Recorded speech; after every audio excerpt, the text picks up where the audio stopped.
for further analysis, we're joined from Cairo by the political analyst, Dr. Maher Safi.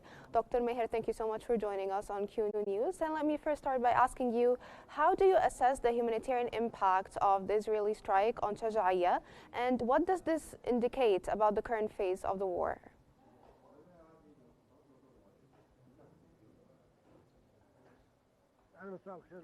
Good afternoon to you and your audiences, and kind as to what's happening in the Gaza Strip, and specifically in the morning. We've seen a great massacre in a block that led to tens of martyrs and casualties, and a complete demolition to the area, and a continuation of a genocide.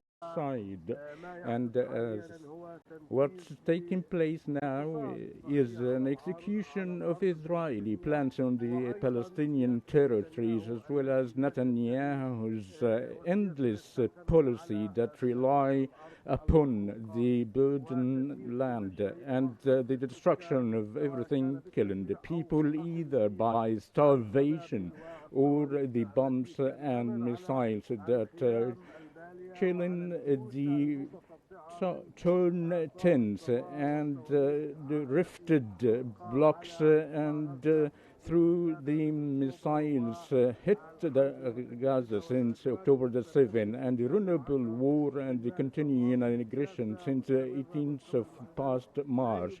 In a continued policy of the occupied entity that does not care of the calls Netanyahu's paying no attention, as considered a loose, or caring only about his political future, and the government that sabotages everything, destroying everything in the Gaza Strip, as a role model of the torn Rafah, that contain more than 300,000 population that became even to the earth following the demolition of the residential blocks, along with everything. Therefore, Israel is to continue to the policy of killing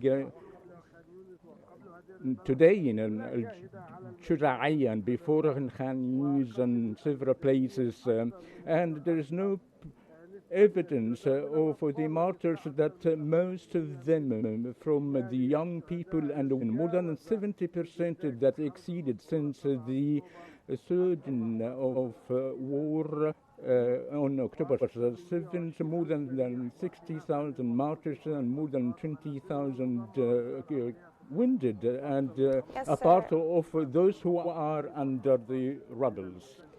Sir, sorry for cutting in, but discussing the human situation.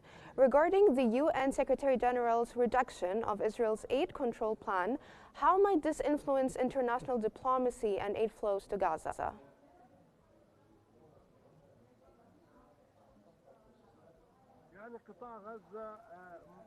Gaza Strip, along of the past 40 days, is locked.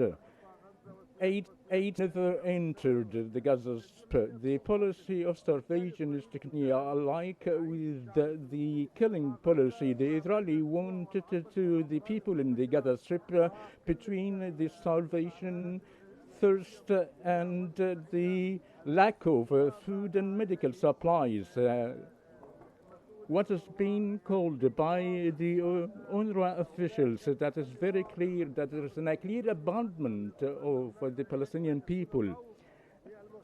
For the foreign EU institutions should have played a role, and to provide protection and to continue the UNRWA in supporting the Gaza Strip, that would help in live safely along with the delivering of their aid. So what Guterres has said that is clearly upon the delivery of the aids and should be supported, but the diplomacy and humanity should be manifested throughout the corner of EU, humanity, all the Western countries, and each and every official claiming that he's being democratic, they should stand before those hunger and all those suffering from the lack of entry in the aid.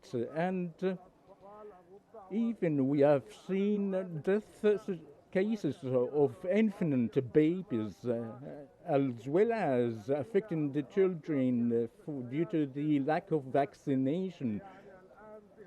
So hospitals are having a lack of 80% of medical supplies that are required for surgical operations, and due to the process of blocking the way of the humanitarian aid, which is a moral crime committed by Israel currently. From Cairo, that was the political analyst Dr. Maher Safi. Thank you so much for joining us here on Q News.